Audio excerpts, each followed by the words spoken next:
back to Issa Debate Podcast Season 2. I feel like I keep having that old Mace song, Welcome Back. It's playing in my head right now. I'm not going to sing because I'm a little raspy. Huh? Or are you going to sing for us? Who, me? I'm a little raspy. I need a little lemon and water. Next time. Warm up the vocals. But I do want to welcome us back to Season 2. Shout out to all our loyal fans who have been anxiously awaiting for our return. We back, baby. All right. So just to give a rundown, if this is your first time joining us, welcome to our podcast, It's a Debate. My name is Alanna, and I will be your host this week. Now, It's a Debate gives us the opportunity to argue two sides of a topic. The kick is you might be arguing a side that is against your personal views. So keep that in mind as we are going through the show. Now, everyone, let's give a quick introduction for those who don't know us. So we'll start off with Alex. Hey, everybody. My name is Alex. Hey, y'all. It's Kristi. Hey, everybody. It's Lindsey. Paige here. Beans here. Hey everybody, it's Tianny. All right, so y'all will get to know the crew as we go through the show, but we want to give a special shout out to the Crafted Soul because our very own Alex is doing the damn thing, okay? If you haven't already, go ahead and follow her on Instagram. The website is coming soon. We got content, we got drinks. We here for it, okay? So just a quick plug before we start. Now, we do have a hot topic.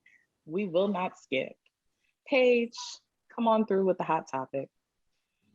All right, everybody. We are, 18 months into this pandemic thing? The Panera bread.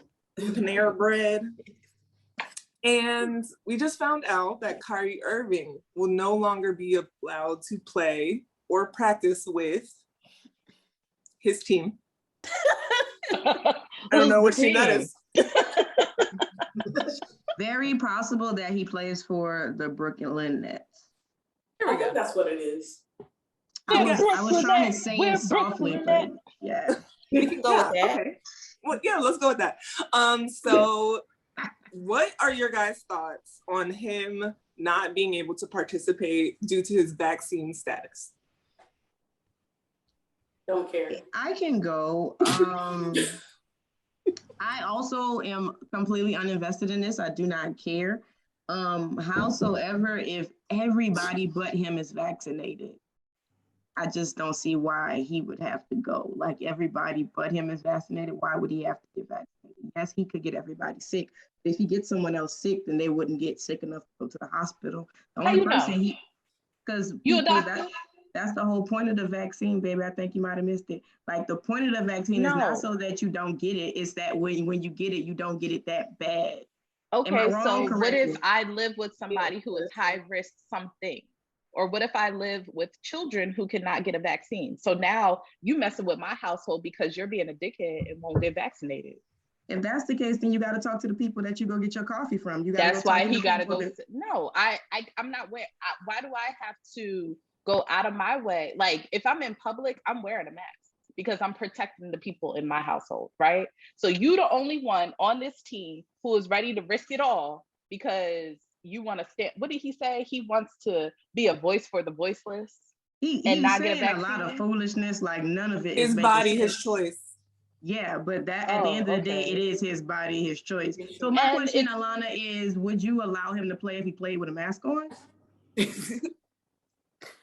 Yep. Sure. Okay. It looks ridiculous, but they had children over the summer do it. It looks ridiculous. They had children over the summer do it. Yeah, but okay. I don't care what you look like. But this is why I say I don't care, because it's just like, you know the consequences of the choice that you want to make. Exactly. Your body, your choice, your consequences. And so if you're fully aware that you can't attend practice if you don't get your shot, well, then that's just the choice that you made, sir. And I really don't care. And I think that the team reserves the right to put in safety protocols. And if the caveat is that you need to wear a mask, then, sir, you better get up your lung capacity. Okay. Because you're breathing in a prepared. lot of carbon monoxide. Because it's Yeah, like, boy. you can't, to Alana's point, it's just like, you can't just decide to put everybody at risk because that's your choice. And it's just like, well, the team's choice is to not let you attend practice. And if that's the decision you make, Exactly. I don't care. Like, that's your choice. But nobody's talking about the fact that they might be protecting him, right? Because it's like, even though we are, or whoever is vaccinated, the virus can still be on your fingers, in your you can respiratory system, correct, or whatever. You can still pass it. it, right? And so if Kyrie is not vaccinated, I think he has a family. I assume that they are probably not vaccinated as well. If he takes that home, it might be over for them, like Alanna said. Yeah, it's more detrimental for him in a sense, because those of us who are vaccinated, we can still have it, since we'll have less symptom, if any, we can still have it and pass it. Whereas, I mean, and everybody's body is different as well. The other portion of it is, like, if you choose not to get vaccinated, what measures are you taking to protect yourself and others? So are you taking care of your health? Are you making sure you are considerate of other people's health as well? Or are you just taking a stance to say, no, I'm not going to vaccinate, or maybe even not wear masks? Like, you don't care about the world or everybody else. Right. Yeah. I definitely feel like we don't have all those details, Kristi, which does like help paint the full picture. But at the end of the day, for me, you could choose to be vaccinated or not, but you have to remember that you signed a contract and you work for a job, like this is your job.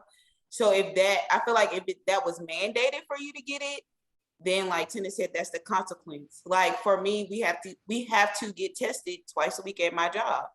Now they have sent a list of consequences if you do not get tested twice a week. But I would have to accept the consequence if I chose not to get tested during the week. So if that's the consequence, I'm not sure if it's mandated or not. But if that's the consequence they gave him, then he just has to not play. If that's And see, my job went the other route. They because at what point they were saying it was quote unquote illegal for you to ask if your employees were vaccinated or not. So what our superintendent did is he said if you present us or send us a copy of your vaccination card, we'll give you $500. And so that put an incentive on at least the adults, because again, education is a different ball game, because your children as of today, children cannot get vaccinated. So you were never going to save everybody. But for the moment, most of my coworkers are vaccinated, if for nothing else but the $500. Okay, but you bring up a good point, Tianny, which is what I get so confused about. And I am pro, you should just make the right choice for you. Okay. However, my thing is like, the vast majority of Americans have your kids in public school, and your kids have to be vaccinated to go into public school. So then for the same adults to be like, it's illegal to require me to have a vaccine. And it's like, unless your kids are homeschooled, you have already accepted that institutions can require vaccines. Even if they're in private school, even to go to daycare, your kids have to be vaccinated. So it's like, it's inconsistent. And I think it's easy for adults to be like, you can't tell me what to do, but most of you guys have already accepted this level of control for your household. So it's like, unless your kids are homeschooled with no vaccines, I don't want to hear it. It also intrigued me that, your baby took 1 million other shots, and if I gave you $1 for each one you could name, you couldn't name any of them, but you just firmly against this particular one. Like, I understand that, it kind of seems like they rushed this one, which is why I waited a year to get it. I just wanted to see if I was gonna start growing 6 fingers, 6 toes, or just maybe die. I wanted to see. I did wait a year before getting vaccinated, but once a year hit and y'all wasn't dead, I went and got my little shot. It really is. It's not that deep. Because most of the stuff you take, you don't know what's in there. I think that's the main thing for me. Everybody's talking about how it was rushed, but if they really wanted to rush other stuff, they could. This was all about going back to capitalism, which we covered a couple episodes ago. This is really just about opening the world back up. This has nothing to do with they had to take their time and figure it out. They probably got the cure for cancer. I always think about the hundreds of random shit people put in their body on a daily basis. These random ass diet pills that y'all don't know where they came from. Mountain Dew, like God knows what the hell is in Mountain Dew. It's will kill you. There are documentaries. So, right. So, as far as the Kyrie situation, I'm not gonna say I don't care, but my situation is he has the right to feel how he wants to, but the NBA also has the right to say, that's your decision. This is ours. You cannot play. You cannot practice until you get this vaccine. Yep. That's as far as I'm concerned, that's what it is. They both have the right to make those decisions. If he doesn't want to get the vaccine, he cannot play. Those are the rules. And I mean, it's a rule for his safety. So I think the whole thing, my whole issue around the vaccine, and I'm not here to tell anybody to do what to do with their body, if you want to get it, if you don't, whatever the case. But I think that this whole situation has just created this platform for people to show their stupidity. I feel like we're just saying stuff to be saying stuff. You can't tell me what to do with my body. The government tells you to do with your body every day. And this just happens to be the one thing that you chose to fight it back against about. And you don't have a good reason to, or maybe you do. But this is just the thing that we're holding on to. I mean, we said that people were fighting about this about masks, and that doesn't even affect your health. Like, put a damn mask on.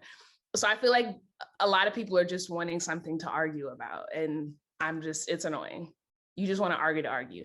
And like you said, we get no less than like 6 or 7 vaccines before you get to the first school. And then when you travel, I got a rap sheet of shots to leave the country. I've had Japanese encephalitis. I don't know what the hell that is. Like the shots that you get to go to Thailand, like you don't question those people. They tell you to get it, you get it. You get malaria pills. You don't know what those malaria pills are. You take them because they make you sick. But you take them because that's them dreams. And I'm not justifying you putting stuff in your body that you don't know about. But what I'm saying is that pick your battles. Yeah. And like realize why you're picking that battle. Or just don't say shit. Like if you're not getting it, just hush. Well, that's my feeling with the Kyrie. They both have the right to do what they want. They absolutely have the right to tell him he can't come to practice. Yep. Because at this point, he a liability. So now you get sick and you on a ventilator because we let you in here. At the end of the day, when you start messing with people's money, which is what he's doing, he's a liability. It's over. He's a liability, and I don't have time for it. So, yeah. Okay, hot topic. All right, good discussion, guys. So let's jump into this week's topic. Our debate. Now, the topic is, are expectations the root of unhappiness?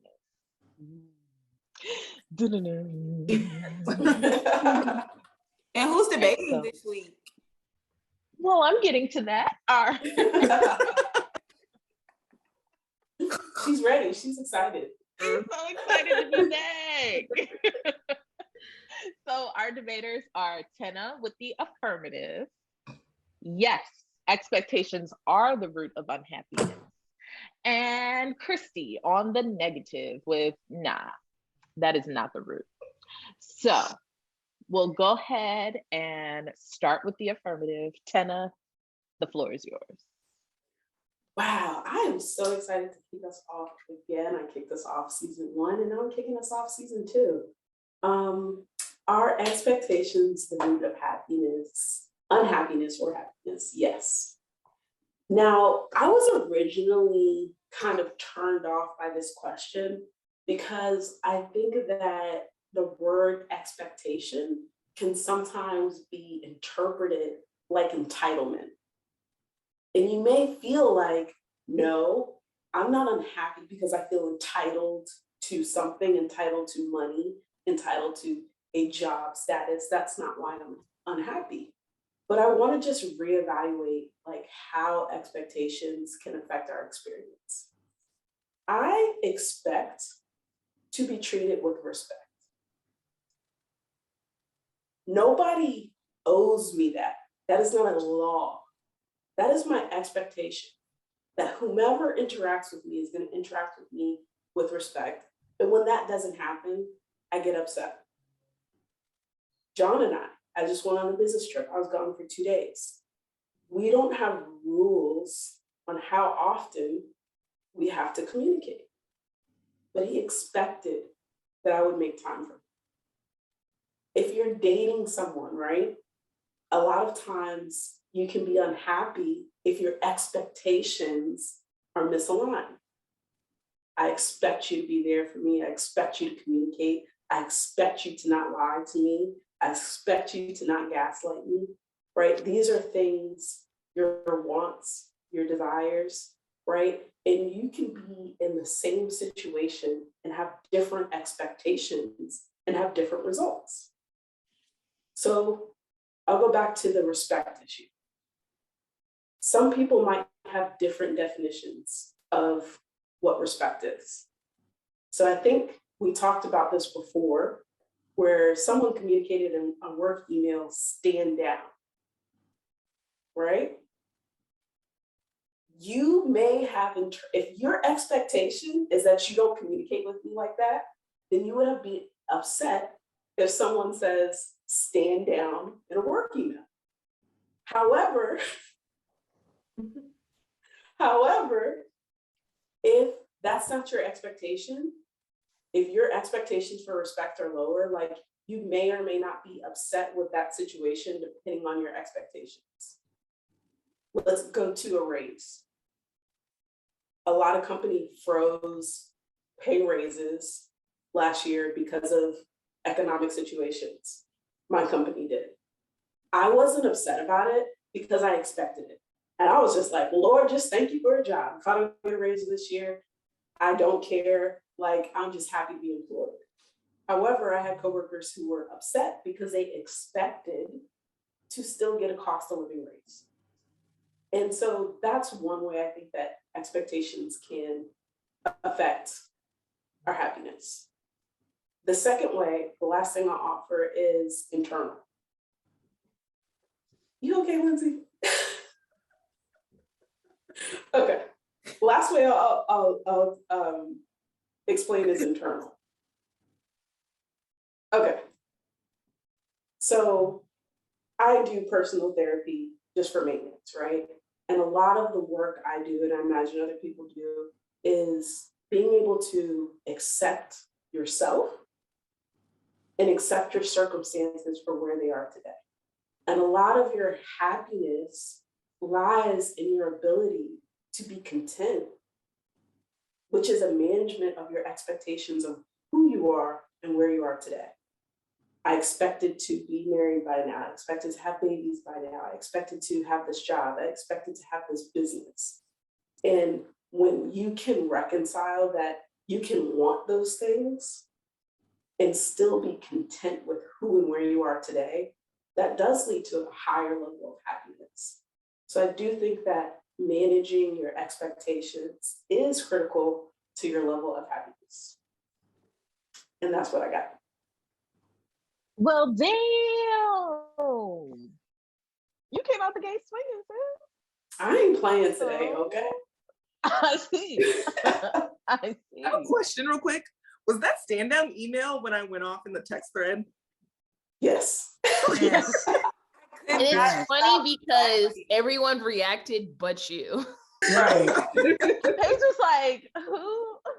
She was like, could be me, Down. which I did think was Talking about disrespectful you. because I expect that somebody would not write stand down Exactly. to me. So Exactly. I thought that was disrespectful. You I can got write it. it, but Don't you talk must about you. clearly know that's not the end of the conversation. Now you've started some foolishness, and I'm on my way to your classroom right now. Correct. My bad. No. So since Yeah. Kristi, please jump in. Okay, we waiting. So we're gonna end up saying some of the same things because I went on the negative, like that expectations are not the root of unhappiness. So should I just go with it, or? Yeah. just let it flow. Let it flow. Let it flow. Let it flow. See, y'all know the wait until exhale soundtrack. Alana trying to get discovered off the I podcast. should have known not to expect Tena to go a certain route. So again, since we're talking about expectations, gotta adjust levels of what we expect others to do, and not come with one alternative, but plenty. So I can know this rebuttal. So anyway, again, the discussion topic, we're discussing our expectations, the root of unhappiness. Now, similarly to Tena, based on reading, I would like to adjust the question again to saying like expectations are not the root of unhappiness. It's more so our management of them. So that one, she took the words right out of my mouth. So let's backtrack, right? A lot of our expectations are formed from like our society, like how we view society as we're growing up, maybe how we view like our parental situation, our family situation. Some of those include like, by the time we're in our 20s, we should have our whole life figured out, basically. We should be, by the time we reach our college years, we're expecting ourselves to have our career life figured out. A lot of us see on films and hear multiple discussions about want to have my first kid before I'm 30 and all this stuff. And so that leads to setting those expectations for ourselves. Now, those particular ones are far from our own personal reality, in which those can become a root of unhappiness. However, if we set expectations based on our own reality and not those of others, then that's where we can find that happiness, right? So, for instance, when I say our own reality, that doesn't mean like set the bar low. Like people say, if you keep your expectations low, you won't be disappointed by them.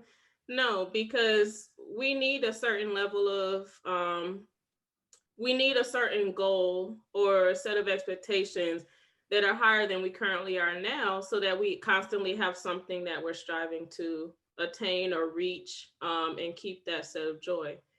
The other thing is a constant check-in, right? So one thing we also say is like, for those who are religious, like we pray about certain things that we want, and then some people or some of us sit back, we pray about it, just keep praying about it, and then just expect for it to magically happen. But you have to meet that prayer where it's at as well. So you have to take actions in order to meet those goals or whatever you set up for yourself. So that's how we can further manage those expectations so that we're constantly in a state of happiness towards reaching and striving for them. I'm just gonna stop there. Okay, Kristi. All right, so your expectations are not the root of unhappiness, because at the end of the day, you need to manage your expectations, correct? Okay.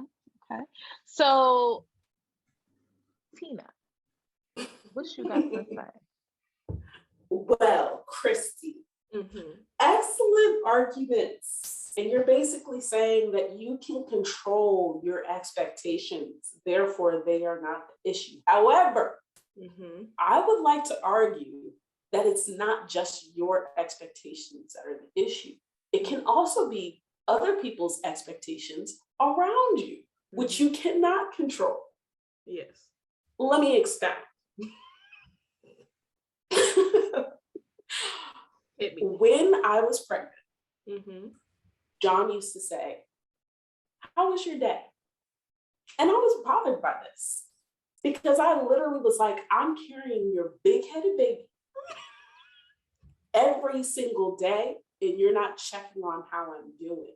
So we had a conversation about it. And I said, "How was your day?" And I said, "Well, you said how was your day before I was pregnant." My expectation was, you need to specifically check on how I'm doing as a pregnant person. How was your day, comma, how are you doing being pregnant? Okay. And once we aligned our expectations, it was all good. Let me offer example number 2, work. It's not my job. I don't get paid enough for this. You know what that is? A misalignment of expectations. Okay? And those can be upsetting. I cannot control my boss's expectations. But if your expectations are misaligned from what I think I'm doing here, I'm going to be upset until we get aligned. So while I can control my expectations, I am also affected by other people's expectations, which are out of my control. Therefore, I submit to you as a debate cast that it is indeed expectations, whether it's yours or someone else's, that has a direct effect on your happiness. What you got to say, Kristi? Come on, Kristi. You mentioned therapy, whether it be self-therapy, self-reflection, or reflection through the help of a guided counselor, right? We can only manage what we can control. So the constant trying to manage or control those around us, that definitely will lead to unhappiness. We can only manage what we can control. And if we strive hard to manage those things that only we can control, then that can guide the expectations of those around us. So if you internally say, if you internally set what you will and won't accept from your employer, then that guides how they'll treat you. So you set that standard, and then others will react around it. They could react negatively or positively, but then that's that where you may reach that level where you say, what do we say all the time? That something just doesn't serve me anymore, right? So if you set your own expectation of what you know you'll take from an employer, and they're not meeting that, it doesn't serve you anymore, and it's time to find a place that will. So we can control that action. And then with relationship, so I think we discussed last season, a big thing with relationships, communication, right? So by communicating, like you say, communicated with John, like what you need from him, exact words, and not like a roundabout or like a generalized. So once you communicate what you need and reflect that in how you act, then that lets the person know like how to that lets the person basically raise to your bar, your level of expectations. So if you set in how you act, not just what we say, but if we set in how we act, how we want to be treated, then people around us will view that and morph to it. And if they don't, again, then maybe it's time that we move on from those relationships.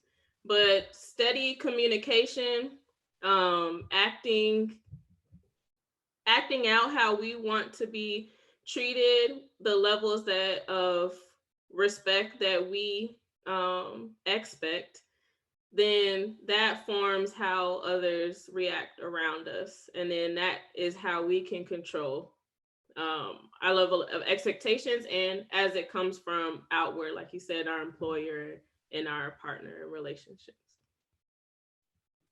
All right, this is the last thing I got to say about this. Because Because me and Kristi are really hitting the same topics here. And for me personally, one of the biggest influences on my happiness is the relationships around me. Mm-hmm. Whether that's work relationships, friend relationships, husband, family. And in managing those relationships, I feel like the thing I'm managing the most is expectations. Mm-hmm. As a friend, how do you expect me to support you? As a friend, how do you expect me to show up? As a partner, how do you expect me to contribute as a wife? As a family member, how do you expect me to support you? And I feel like it's a constant iteration of checking in on those expectations. Boss, what is it that you expect from me in the base case? And what is it that you expect me to do to exceed expectations? Because I can do whatever I want to do individually, sure.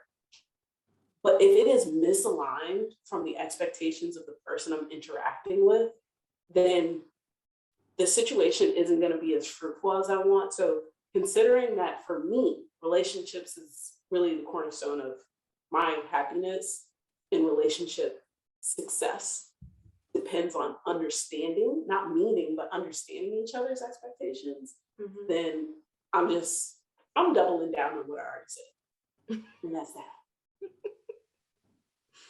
any final words, Kristi? Anything else?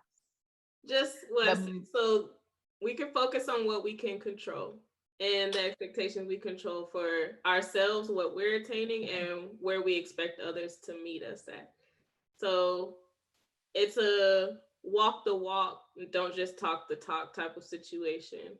So the way we walk in our daily lives, the way we reach out in friendships, the way we even doing those check-ins with employment, it lets others know where we're at and essentially where our expectations are. And so it helps others to meet us there, because we're constantly exuding that and we're constantly communicating that. So there, that's my closing. And boom. All right, ladies. Well, now is the time to vote. We are going to vote on either Tena's argument, the affirmative, or Kristi's rebuttal, the negative. Starting with Lindsey Linz. What you got to say, sis? Stand down. No. Stand down. Are we just voting, or do I need to explain? We're voting only. Okay. And then we'll pop into discussion. This is a tough one because y'all were saying the same thing. Can I vote for both of them? No, ma'am. Okay. Well, I'm gonna go with Tena. Okay. Alex, you up next. My vote is for Kristi. Tianny. My vote is for Tena. Ooh, Paige. Yeah, No pressure, no pressure. Look how Kristi looking at you, so you better make the Right. Kristi, your nails are real cute, girl.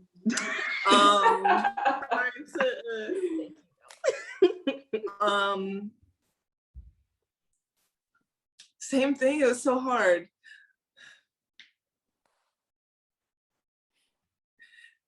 Tena, because she used my real life experience. experience. Okay. But Kristi, you did a I don't fabulous have job. to decide on that. Good job. The belt is going to. This is my first debate I ever won. Every other time I was robbed, so it's nice to see justice being done here. And I robbed though, huh? Tell them more about pretty being sure robbed. I whooped you in one of those debates, and it wasn't really a close It call wasn't, but situation. if you run the tapes back, people were voting incorrectly, but that's beside the point. Voting incorrectly, that's not how any of this works. It is. Any of it. It is. Any of it. Run the tape back. Anyway. Season 1, episode 1. Listen back, ladies. Okay. I don't think Salty for I real. debated you in the first episode, so. Anyway, we're moving on. Okay, so yeah. Equal yoked. Oh, whoop that ass. Okay, so let's discuss.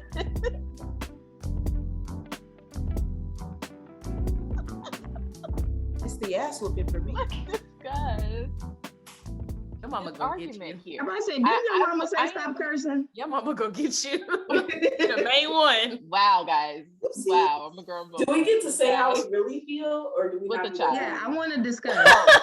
Wait. Kristi and Tena, y'all say how y'all really feel, and then we'll jump in with discussion because I want to hear what everybody else has to say about, this expectation being the root. Go ahead, Kristi. What you think? Okay. Yeah. So going in, I definitely was feeling like expectations are the root to unhappiness, mainly because I don't know, just life, a strive for things or want things, certain things to happen a certain way and they don't. And so I just, I've had that feeling of feeling like I was constantly disappointed. But as I was trying to read some things since I had to go on the negative. I was trying to read some things, and then that kind of shifted my point of view. So I do not. Hey, Paige. Sorry. So, yeah, my view actually kind of shifted just before this argument. I do not believe that the expectations themselves are the root to unhappiness, but more so, I really did like the whole managing those expectations and making them more realistic to our own personal life and not really everyone around us, because everybody's life and everybody's goals and all that stuff are different. B. So we always pick super polarizing statements because that's how you have to debate them. And it's not a polarized topic. Like there's obviously more than one root to unhappiness, but I do feel like it's like a huge contributing factor for sure in managing your expectations. And like to Kristi's point, and not to nitpick your verbiage, but it's like you could say it's not expectations, it's managing expectations, but managing doesn't change the fact that expectations is what we're working around. So even if you want to say it that way, you're still talking about expectations. So from that perspective, it's like, I do feel like it, but I feel like on the thing that makes it not the root is that people have real issues out here. Y'all, like health, poverty, abuse, that's not expectations. Those are like real life issues that can affect people's happiness. And that I think is another huge piece that's missing from this conversation. Like if I was terminally ill, yeah, I might be a little unhappy about that. That has nothing to do with expectations. If I was in poverty and I couldn't care for my children, that has nothing to do with expectations. That's like the reality of my situation. So it's like, again, you can't just say it's one thing. It's obviously going to be multiple. That's it. Going off of that, because I actually do teach a lesson about happiness to the students, and I actually pinpointed more to acceptance than expectations, because there is stuff in life like terminal illnesses or the death of a family member. And, the way I explained it to them is, yes, you can have certain expectations, but until you accept a certain situation, you're always going to be at turmoil with yourself. Like, okay, something happened to you. I am very sorry about it. Howsoever, you can be upset about it for a while, but we can't stay there. That's not a place we can stay. We're going to have to move eventually to acceptance. So like, even when we were discussing expectations, because I also teach my students to manipulate people's expectation of them, because a lot of them have such bad reputations. And so if you do a little good every now and then, you can manipulate people's expectations of you. So now they expect, okay, now the expectation is that you come to school every day. Instead of skipping first period every day, you went to all of the classes. Now I view you in a different light because you're improving.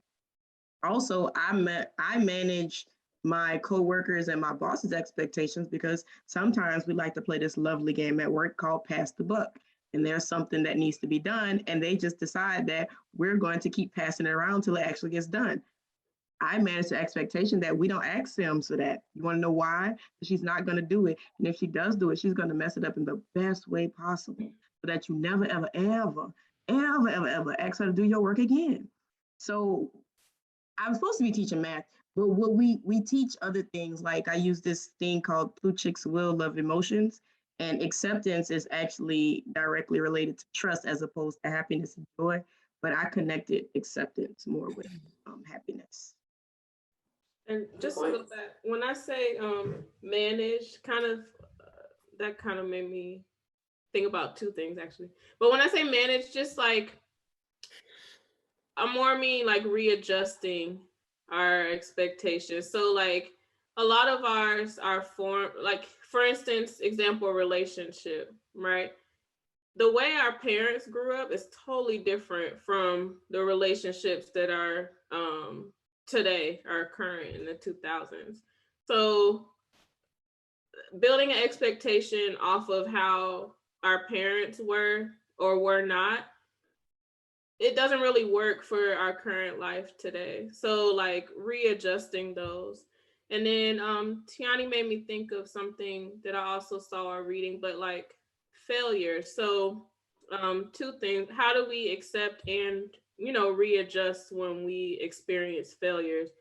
So that can also be why certain expectations lead to unhappiness, because we failed, but we are not really versed on how to come back from those failures, or to grieve those, and how to place those into like how we move forward. Yeah, we were in my job just had a conference, and there was like a women in technology panel that was really good, and we talked about that. Like I know y'all have heard, like when men and women look for jobs, the difference is men will see like one or two things that they're good at, like in the description, and they're like, oh, okay, let me apply for this. Whereas women look for those one or two things that do not fit what we can do, what we think we can do currently, and we'll just say, oh, that's not a fit, we want to apply. Like a lot of us look for 100% match on those descriptions, when that's just not always the case. The other thing is because especially in the fields that we're in, like it feels, at least I felt it in computer science, like there's growing, like the number of women in computer science is growing, I guess, but it was still kind of like a male dominated thing. So not only did I feel like I had to I couldn't be subpar, like I couldn't just be on level with my classmates. I felt like I had to be over the top, and I wasn't reaching that. So I was constantly, feeling failed because of that. But that level of that strive to be perfect doesn't help us to deal with failures when they happen. So the failure comes in, and we're constantly just, she was saying, we're constantly just rolling, like trying to keep it moving, but we need to also learn how to accept and adjust when we reach failure. Yeah. So I wrote down lack of flexibility, which is basically what Tianny and Kristi said. So I feel like we're all on the same page there, that like you can have an expectation, it might not go how you want it to go, and that's that. But I felt like sometimes and stop me if I'm getting into semantics, but I feel like you guys were talking about the difference between standards and expectations. And so you can have a level of standard for someone, like, okay, I see this job description. I might come into the job not being able to do all those things, but at least you have a standard for me that, like, I'm going to try my hardest in all of these things. Mm-hmm. And even if I try my hardest, it still might not come out how you wanted it to come out. But if you weren't trying at all, that's when we have the problem now. And that's when those expectations are not really met. I don't know. Let me know. So I had a question/comment. And from Tena's argument, I'm not sure if this is something that you do agree with or if you were saying it for your argument, but you mentioned something, and I'm paraphrasing, where you were talking about how you base like your relationships or your relationship with people is like how you base your happiness or something like that.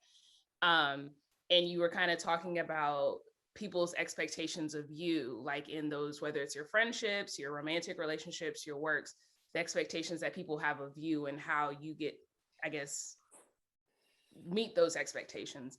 And the thing that kind of that made me think was that it seems we can get a little weird when we start rooting our happiness in others people's expectations of us, as opposed to, you can have every expectation you want of me, whether it be reasonable or not. I feel like your expectation of me is not necessarily my business in some regard. And I can't fully explain what I'm trying to say, but I think it's a little cautious in rooting your happiness and what people expect of you. I also think that it is necessary to emphasize the semantics of it. It's not necessarily, because to me, it's not the expectation that rules my happiness or unhappiness. It's how I respond to those expectations. So you can expect whatever you want of me, or I can have whatever expectation I have of you. One, if I haven't communicated those expectations, kind of like what you were saying with John and him, how he, addressed you each day. If I haven't communicated that with you and I just happen to be unhappy, that's not his fault. That's my fault. I haven't, expressed, this is the expectation I have. So you do have to manage your expectations to a degree because you have to communicate those. But also it's about how you respond to those expectations. Just because somebody doesn't meet the expectation I have of them, one, that might not be who they are. So I can choose to let that affect my happiness, or I can choose to navigate some other way. So I think it does depend on how you respond to that expectation and what the expectation is, because there's levels to everything. So I think we have more control over our happiness than just, meeting some list and you doing what I think you should do or what I expect you to do. We have more control than that, of our emotions and how we decide to, rank stuff and how important it is and how I'm gonna let that affect me, or if I'm just gonna, do whatever needs to be done. Yeah, I want to respond to that because that's so interesting, Alex, because I think one thing you're pointing out is true for me is that I do maybe put too much weight on the relationships around me. And that's just me being honest. Like, that has a huge effect on me, the relationships with the people who are valuable to me, which is a small group, right? And I think I agree with all of your points. And to expound on just like my personal position on it, and when I mentioned it, it's like the times that I've been at a discord with someone, it's because we didn't understand each other's expectations generally. And it's not so much that I think that you have to conform to each other's expectations, but I want to use, in some ways, it's like perception, or not perception is not the word, but it's like, even if you don't agree, like I have friends outside of this group that are more sensitive about communication. This group, if I don't respond to your text within 24 hours, y'all are not tripping. I get to you when I get to you. Do. Because we know that you are horrible at text messages, but it's okay. I just don't say anything, but I do this. I know Paige ain't talking about no text messages now. She can't. Right. You are not the one, Paige, okay? Now I have to respond to Alanna because she got the red receipts on. But I have other friends who are more sensitive to that. And it's my choice, like you said, Alex, to understand their expectations or not. But if we don't communicate about our expectations, then I feel like that does lead to discord. It's not about doing what the other person wants you to do or not having control, but it is about just understanding like, hey, this person personally feels offended that if you do not respond, and I can choose to do that with what I want, but I know that about that person. And that person needs to know about me that if you need an immediate response, please call me. If you're texting me, it can't be an emergency because you should know me well enough to know, like, I don't really be checking my text like. Okay, so it's like not so much that you need to conform, but you need to know what upsets people. But I also agree, like for me personally, yeah, you are kind of highlighting like happiness shouldn't revolve around others. And that was one of my statements. So I'm gonna reflect. And I want to go back to expectations for self, because for me, I feel like your expectations can lead to unhappiness for yourself, but I feel like it's a roller coaster of feelings. Because I like how Kristi said, like just the comparing of what your parents did or how you thought your life was going to be by a certain age. For me personally, sometimes it does lead to me feeling sad or not happy. And it's crazy how people look at you because you like career-wise, I've done a lot. And so like the expectation is, wow, you've done so much. Or then you get people that say, well, why you not married yet? Or why you don't have a family yet? Or why you didn't buy a house yet? Like it's sometimes it's just like, you're like, okay, I'm not where I thought I would be at the age of about to be 33. But are things in my life going well? Yes. But I did have expectations by the time I got to this age. So like I said, it's just a roller coaster, I feel like, of emotions. And it's okay. It's okay to feel like I have this high expectation of myself. Am I there yet? No, but I have things that I can be happy about. I'm doing a lot better than probably some people are, but I mean, I just feel like when you have your expectations of self to answer that question, yes, it does lead to unhappiness sometimes. I think that's interesting what you said, Lindsey, because I think to go deeper into that, it's also not just expectations of ourselves, but it's this like societal expectations of what we're supposed to be. Mm-hmm. You know, this picture of successful Black woman or successful woman in certain fields. Like you said, society paints this picture. You're supposed to have the job, the husband, the partner, the house, the kids, the white picket fence, all this other crap. And it's like when you have a part of that, it's like it overshadows, well, why don't you have this? But you got, and it's like, but I'm doing this, but it's like, oh, but you don't got the husband, you don't have kids. Why you don't have kids, And I think that's where the managing of expectations, because you have, life is about managing them. You have to manage your expectations and everyone else's expectations. And I think the unhappiness comes from what you decide to put value in. Because a lot of us do get those questions of where's your husband? Where's your kids? And I have in the past, year have had to make the realization that's not the expectation I have of myself right now. It's just not.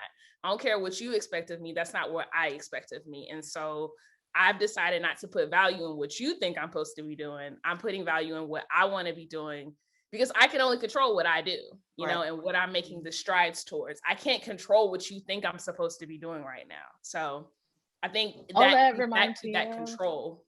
What that reminds me of is, y'all seen those those reels going around where it's the phone blowing up, and it's because they done clap back at auntie or somebody in the family because mind your business. You know what I mean? Like, you throwing them expectations at me. Yes. Oh, something about a wedding. I'm sorry, what? When was yours? I'm not doing yours. Well, what about all three of yours? Yes. Okay, you know what I mean? Like, come on now. Like that. Everyone's reality is different. Exactly. Or when they ask you why you don't got a husband, and I'm like, I mean, you had 3. How many? I haven't caught up yet. And I think what makes the expectations worse is like social media and like you comparing yourself to what you see, and you don't get the whole picture on social media, but you see it. Like, comparison is the root of unhappiness. So I've been waiting to throw this word in there. It's benchmarking. You might not be jealous, but it's like our mind is trained to benchmark. You know, what is fast? What is slow? It's relative to something else. It's fast relative to something. It's slow relative to something. Like, if I said 60 miles per hour, you don't have a perspective of where that is on the scale unless you benchmark, right? So it's just like our mind is trained to benchmark everything. And I think it takes a lot of self-work to stop benchmarking yourself. And just be like, this is where I'm at. It's hard. That's the clarity I had to come with. So I just found a new therapist, right? So, but like, I'm like, the way I deal with things, or the way I deal with change, I'm unhappy with, right? I think I should go through certain emotions faster than I currently do. And then they're like, you know, by whose standards? Like, why do I think everybody's different, you know? Like, so if it takes me an hour or if it takes me half a day or a day to go through my range of emotions to get to where I need to be, and it takes somebody else 2 hours, then, you know, it's fine, because that's what I need to get to where, like, the mental state that I need to be in to move forward. So, like, everybody's different. Everybody's reality is different. By whose standards are we saying that we should reach said goals by this certain time? And it's funny because I don't know. I think younger people today also are still going through the same thing we did. And it's only now that we reach 30 and seeing like what it takes to get to certain places. Like when you're in the 20s, it seems like, or just looking at social media, it could lead to the, misnomer? That like you can do something for like 2 weeks and then become successful. Like these people that blew up over social media, they didn't blow up overnight. They've been actually doing their thing for like years. And then it's that just takes that one video or that one thing for it to circulate and go viral. So like disrupting the thought of like we should be somewhere or be doing something by a certain time. Like Lindsey, you have achieved a lot, and for people to discredit what you've achieved in like your career and self-growth and throw like, you know, something else, that's somebody else's unhappiness with themselves, to throw that on somebody else on why they're not doing certain things. But I say people project their unhappiness on you all the time, regardless of whatever the situation is, regardless of how much you've accomplished, either career or family or whatever. Someone's always going to have something to say. And I think that what I'm grateful for is hitting my 20s, I realized like, so what? You know what I mean? Like, so Hitting your what? In my, 20s. I mean, did I say my 20s? Yes. You did. I was gonna let you go with it. I'm not. That's right. But that's applicable for Paige, y'all. She's still in her 20s. Agreed. Okay. I agreed. I meant hitting my 30s. Like, I learned a lot in my 20s. That's what I was trying to get at. My brain was moving faster than my mouth. But like in your 20s, you first out of school, and obviously not everybody's mindset is like this, but when you're fresh out of school, one, you compare yourself to people who either have certain degrees. Like, you coming out of school with an engineering degree versus a sociology degree, ma'am, our pay scales, you know what I mean? Like, are going to be completely different depending on what companies you work for. Pay scales completely different. And so people flex on social media, and I'm just thinking about kids now. Like, you flex on social media about what you can do. One, you don't know what type of debt they're in. You know what I mean? You don't know if they can afford this living situation that they're in. You don't know if somebody else is paying for it. You know what I mean? But you're just trying to keep up with the Joneses. And I feel like once you get older and you kind of hit your 30s, to me, I felt like I no longer compared my expectation to others of what I saw. You know what I mean? Like, I didn't compare, well, this is what their family looks like in their family portraits. You know what I mean? Like, that is a picture, or this is a 10-second, 15-second video that you're seeing, that you're comparing yourself and your life to. And so I appreciate the self-awareness. I appreciate the growth, and I appreciate all the things that I have done to get to the point where I am. And I just want that for other people. You know what I mean? Like, I want people to realize, like, you have busted your ass to get to this point, whatever that point is. Recognize that and accept that. And whatever everyone else's expectations of you are, screw that. You know what I mean? Like, don't worry about what I'm doing. I'm good. Mind your business. Mind your business. Mind your business. Just building on your point, Alanna, I think that this friend group has made me so much happier. Because, well, not only because you guys are great people, but because literally none of us have similar paths. And all of us are doing the damn thing. And I could point to every single person and say, I wish I had that element in my life. And I don't. Yes. Right? Every single one of you, I could be like, I wish I could do what Alex is doing. I wish I could do what Lindsey's doing. I wish I could do what Paige is doing. But just being able to be, altruistically happy for you ladies and see that there are 7 different paths of success here. None of us have duplicated the journey, and we're all doing our own thing. It's just like a good perspective of, like, you cannot duplicate, benchmark, achieve what somebody else is doing. You literally can only do your own thing. And as soon as you accept that, you get to that good for you mind frame. I feel like that is one of the keys to happiness, to just be able to look at somebody else and be like, excellent for you. And just stop there. That's it. Right? Because it's like, sometimes it's like, good for you, but couldn't be me. Like, we don't need the comma on the sentence. Good for you, but I did that through. We don't need the comma. It's just literally good for you. That's it. Period, Poole. Yes, I mean, you really just have to get to an age where you use acceptance as a coping mechanism. You have to accept the people around you and their success, and you have to accept yourself and your successes and your failures. You just don't have to, your journey. Because they're all benchmarks. Different. Well, ladies, any final comments, questions, concerns, praise report?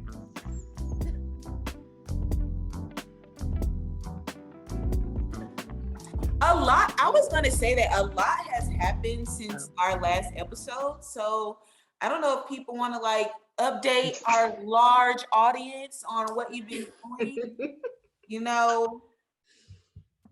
Lindsey, why don't you kick us off? There we go. You got blessings on blessings. You know what I mean? When was our last was our last episode in beginning of the summer? Just run your resume and tell the people how awesome you are. Go ahead. Oh, no, I'm just gonna say we started off the school year We're back face to face. Everybody being safe, of course. Tell the people who you and are, I was though. about to say, remind I- everybody. and I started my first year as an assistant principal. P, okay. No, AP it's in the been building. good. Lady. It's AP been in good. the building. Yeah. Okay. That's So it. That's proud all of I you, got, folks. girl. My paperwork went through for me to officially have a what is that, 501c3 nonprofit. 3? Hey. Yes.